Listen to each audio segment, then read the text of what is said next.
ரவுடிதான் படத்தில் வந்து விக்னேஷ் சிவனோட நயன்தாராக்கு வந்து ஃப்ரெண்ட்ஷிப் வந்து ஏற்படுது. இந்த ஃப்ரெண்ட்ஷிப் காலப்போக்கில் பார்த்தீங்கன்னா ஒரு காதலாக வந்து மாறுது.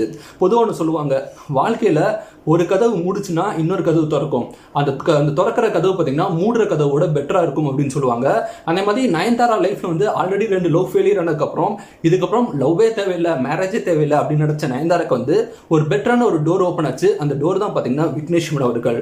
விக்னேஷ் சிவன் அவர்களோட நிறைய இன்டர்வியூல பார்த்தீங்கன்னா நயன்தாரா வந்து தன் மேலே இவ்வளோ அக்கறையா இருக்காங்க அப்படிங்கிற ஒரு விஷயத்தை வந்து நிறைய இன்டர்வியூ வந்து ஷேர் பண்றாங்க. அதே மாதிரி நயன்தாரா வந்து விக்னேஷ் சிவன் தனக்கு எவ்வளோ சப்போர்ட்டிவா இருக்காங்கன்னு சொல்லிட்டு நிறைய இன்டர்வியூல வந்து நயன்தாரா வந்து ஷேர் பண்றாங்க. ஸோ ஃபைனலாக நயன்தாராக்கு ஏற்ற மாதிரியான ஒரு அழகான ஒரு லவபிளான ஒரு ஹஸ்பண்ட் வந்து நயன்தாராக்கு வந்து கிடைச்சிட்டாங்க.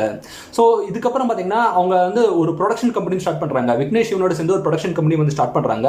இல்லை பல விதமான படங்கள் ப்ரொடக்ஷன் பண்ணுறாங்க. அதில் முக்கியமான ஒரு படம் பார்த்தீங்கன்னா கூழாங்கல் அப்படிங்கிற ஒரு படம். இந்த படம் வந்து தமிழ் படத்தில் வந்து ஆஸ்காருக்கு 8வது நாமினேட் ஆன ஒரு படம் சொல்லி இந்த கூழாங்கல்